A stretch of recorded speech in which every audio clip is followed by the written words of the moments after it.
need MAGA and conservatives, Christian nationalists, racists. Y'all have got to stop. Hearing J.D. Vance say that the most radical people and the most extreme or maybe most violent are far left, is he crazy? Is it crack? Is he crazy?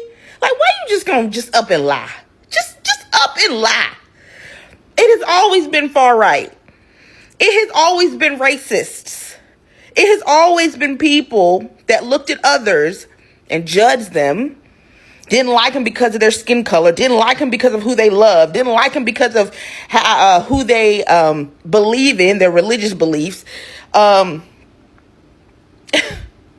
It has always been those people that are the most radicalized, that are the most hateful and violent and extreme.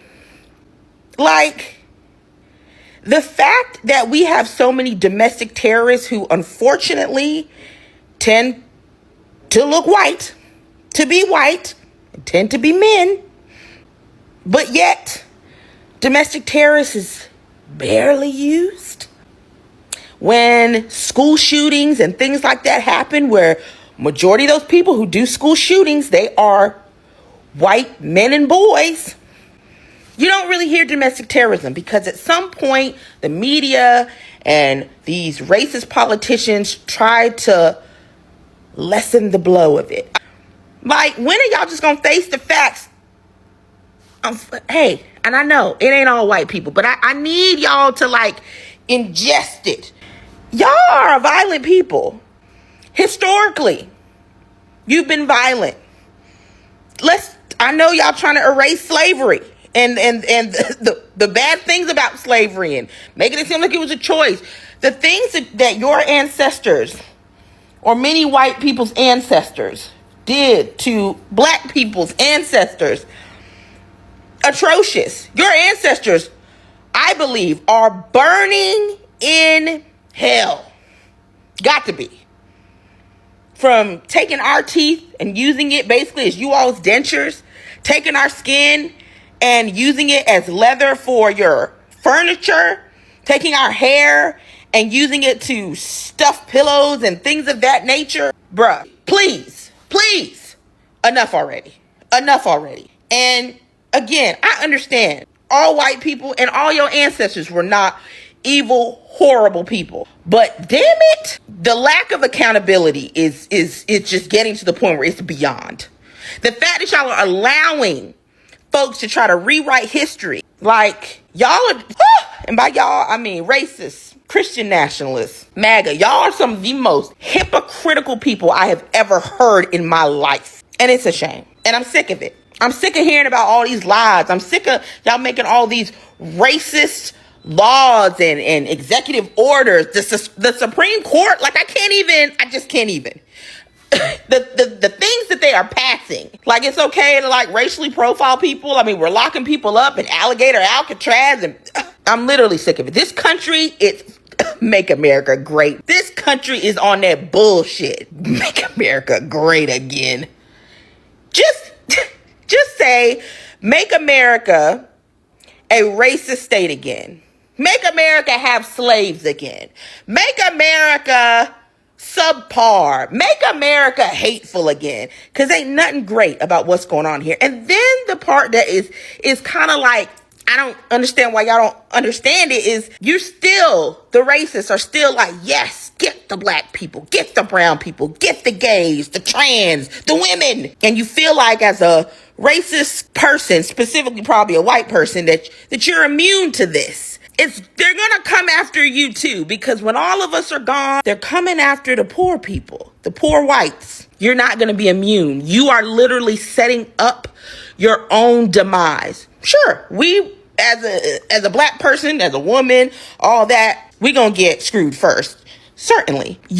But you are not immune from this. You're not immune from this. Your hatred is not immunity. Stupidity. It's not immunity. Like, what is wrong with y'all? This is what y'all wanted? This is the country you wanted? This bullshit? Y'all are crazy. You racist, you Christian nationalists, y'all are nuts. The hate that y'all have for people for no good reason is beyond me. Y'all done put this man in office and this country has gone to hell in a handbasket. Hello guys, and welcome to the Joy Report, where we get an outsider's view with an insider's clarity.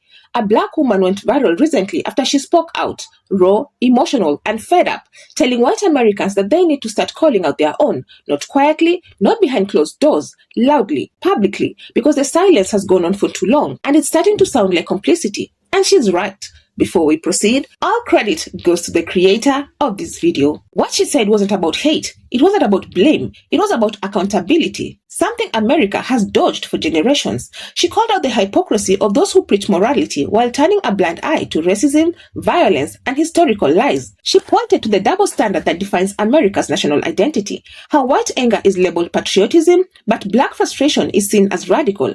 And when she said the far right has always been more violent, that wasn't opinion, that was history. From lynch mobs to mass shootings, from the Klan to January 6th, white extremism has been America's oldest and most consistent form of domestic terrorism. But instead of naming it, America rebrands it. Mental illness, lone wolf, troubled teen. She's tired. Black people are tired because every time a tragedy strikes, when the shooter looks a certain way, the narrative shifts. Suddenly, the story isn't about ideology, it's about sympathy. He was a good kid. He went to church. He just needed help. Meanwhile, black victims get their past dug up before the blood even dries. It's a double standard so baked into the system that many people can't even see it anymore. And that's where white accountability comes in. Because when she said, I need white people to call out their people, that was a call to courage. It's not enough to just not be racist. It's time to be anti-racist. Actively, to stop pretending that silence is neutral, to stop letting uncles, co-workers, and church friends spread lies about crime, race, or the good old days. Those good old days were good for some and hell for others. Systemic racism isn't just a slogan or a buzzword. It's the backbone of American policy. It's how wealth was built, land was stolen, and laws were written. It's in housing red lines, school zoning, voter suppression, police brutality, the war on drugs, and even environmental injustice. It's in the way black mothers are treated in hospitals and how black men are treated on traffic stops. This woman wasn't just venting, she was connecting dots that many people choose to ignore. When she talked about how history is being rewritten, she was right again. Schools across the country are banning books, softening slavery, and removing anything that might make white kids uncomfortable. But maybe discomfort is exactly what's needed, because real growth never comes from comfort. It comes from reckoning. The reality is, America has never fully reckoned with what it did to black people. It apologized, yes, but it never atoned. And when you don't atone, the wound festers. It mutates. It shows up in policy, in policing, in politics. And every time someone says, that was the past, it's like saying the foundation doesn't matter to the house. But the cracks we see today, injustice, inopportunity, inequality, are the direct result of that foundation. That's why her words hit so hard, because she's not asking for pity. She's demanding truth, and she's reminding white America that the fight against racism isn't a black problem. It's a white responsibility. Black people didn't build supremacy, they survived it. And yet, they're always expected to be the ones to fix it, to educate, to forgive, to stay calm in the face of disrespect, to keep the peace even when the peace has never been offered in return. She spoke for millions when she said she's sick of it, sick of seeing racists hide behind Christianity, behind the flag, behind freedom, sick of seeing violence justified in the name of values. Because when religion is used to oppress instead of uplift, it stops being faith. It becomes weaponized belief. And she's right about another thing. This kind of hate doesn't stop with black people. The same system built on racism eventually consumes everyone, the poor, the working class, the marginalized. Because white supremacy isn't about protecting all white people. It's about protecting power. That's why the call she made isn't just a rant. It's a warning. When the fire of hate spreads, it doesn't care about your purity test or your politics. It burns everything. So when she said, you'll need to call out your people, she wasn't dividing. She was trying to prevent collapse. Because if white Americans don't confront their own extremists, the cycle keeps turning. Violence, denial, repeat. And that denial, that refusal to see, it's what's killing the country from the inside out.